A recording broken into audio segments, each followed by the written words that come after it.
So the first thing that post players need to think about is creating position or creating scoring opportunities before the catch. A lot of post players, wherever they are on the floor, whether it could be the elbow, it could be the low block, they just kind of stand there and they're not seeking contact, they're not trying to get open. But a good post player is always kind of thinking, how can I either create position or how can I create position for a teammate to score the basketball? So you've always got to be thinking, what can I do to help my team get position, whether for me or somebody else? So the positions on the floor that we'll go over, and I'll hold the ball here, Jake. The first one is the dunker spot. So the dunker spot is on the baseline. Your heels are as close to the baseline as possible, and you are squared up to the basket. This is normally out of a dribble drive offense. And the idea behind the dunker spot is if I'm the defender on this player and I'm all the way back here defending them, well, that's good because now you have all this space in the paint open for your teammates to drive. On the other hand, if I'm the defender and I stay up here, well, now he's able to play behind me and also create rebounding position. So the first spot, of course, all these spots could be on either side of the floor, but that's the dunker spot. Now let's just go low block. So the other one is the low block. So that's right here on the block on the floor. You want to get good position, show your hands, all that stuff that we'll talk about in a second. So you got low block. You also have high block or high post. So that could be somewhere in this area right here. Yep, it could be high block. And then it could be all the way up to the elbow. A lot of players, post players, they play through the elbow where they'll have the ball passed to them right here, and then an offensive player may cut off either way off of the elbow. That could be out of chin offense, a bunch of other stuff playing out of the high post. All right, short corner is another one. This isn't dunker spot. Dunker spot is back to the baseline. Short corner is you're kind of squared up to the basket. So you're still going to be in that area, but you'll even be kind of higher. Dunker spot is you're close to the baseline as possible, but short corner is more, you're kind of just right inside the three-point line. So you got to be able to play from that spot. We talked about the elbow. Now the nail, which is right in the middle of the foul line, this is a spot to play from as well.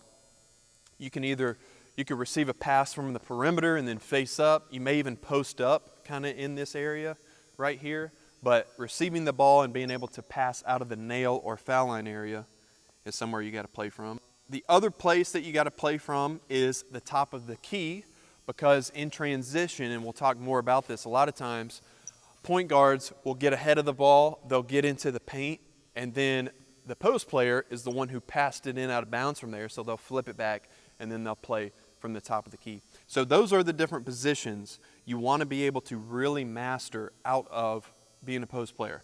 Now, if you can play off the perimeter and do certain dribble moves, that's great, but those are just the basic positions that you need to cover. So we're going to talk about creating position now, and Jake, just go to the low block. So all these points could be from any of the positions that we just talked about, but we're going to talk about creating position to get open. So the key of getting open is you want to have a wide base, and slide up just a little bit. So the key is you want to have a wide base. You don't want your feet here. You want to have your feet as wide as possible. You want to be squared up to the passer, and you also want to show your hands to the passer. So if I'm going to feed the post right here, Jake's in a good wide position. He'd be using his backside, his butt, to get into the defender. He's showing his hands. And then as the ball is fed, he's going to catch it and keep the ball tight to his body. When you are receiving the pass in the post, and this is almost for any other position, what you don't want to do is retreat away from the pass, because then it's going to result in a steal. So this is what a retreat would look like.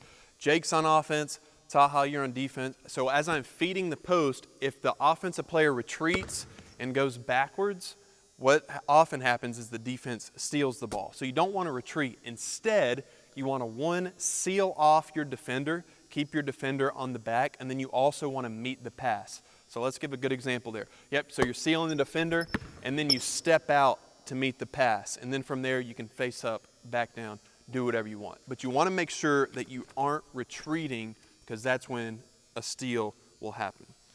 All right, now we're going to look at specific moves of creating position. So the first one we're going to look at is a swim move. So the keys here are, you don't want to push off, but you want to use one hand to kind of push the defender, but not without fouling, and then the other hand is going to swim above the defender to create position. So you'll just catch it and hold your position right here. Okay? Yep, so arm goes up, then you're now getting in front of the player. Yep, and we won't score, you can kick it back out. Okay, now we're going to go with a duck in across. So I'll have the ball up top. Jake, you're going to start right there. Taha, you're going to be in help. I'm just going to dribble over, and this could be off of a ball reversal or it could be off of a dribble, but the offensive post player is going to create position and hit this defender before the defender is able to slide over. So let's do a duck in across right here. Ready, go. Yep, so he is seeking position, and then he's sealing the defender right there. Good. Now let's go duck in up. So that was a cross. Now we're going to go duck in up. So we're going to say, Taha, you can be like the defender about right here. Now we want to cross, the last one we want to cross the floor. Now we're going to go up the floor. So let's just say, Jake, you're kind of at the block here. So now instead of going across, you're going up on this dribble. So it's a duck in up. Once I dribble, you can go. Oh, yeah. Okay. So duck in up the lane. And Jake, take one more step back. Yeah, there we go. So duck in up. Here we go. Good. So we stepped up the lane that time instead of stepping across the lane. The next move is a high seal. So we're going to say that offense is right here, and then defense, you're going to be fully fronting the post. Yep. Yeah, so you'll be fully fronting. Yeah, there we go. So you're fully fronting. Now the high seal, the explanation behind it is if I am the passer here on the perimeter, what the post player wants to do is create as much room as possible on the backside to receive the pass. Because, let's say, y'all scoot down all the way right here. If the post player is being fronted and they are very low and close to the basket, what will happen is I'll throw it up and it'll hit the backboard because there's no space behind the post player. So what we want to do, and this is a high seal, what the post player wants to do against a front is walk this defender up without fouling, but the further up this post player can walk up the defender, now we're going to have more room on the backside to go catch the basketball. So let's just work on that, and then you can just hit a basic layup. So this is a high seal. Yep, walk him up, good. Then you got to create that space from the defender and go get it. Now this is kind of the opposite. This is going to be a bury. You're going to bury the defender. So instead of a front, it's going to be behind. So Taha, instead of fronting, you're behind. Now it's the exact opposite. From the defensive perspective, the defense wants to walk the offensive player out. From the offensive perspective, you want to walk the defender in as low as possible. So y'all start about right here. Because the offensive player, you're going to catch the ball to the rim as close as possible. So you're just going to bury him as deep to the rim as you can. Close to the rim as you can. There you go. Good.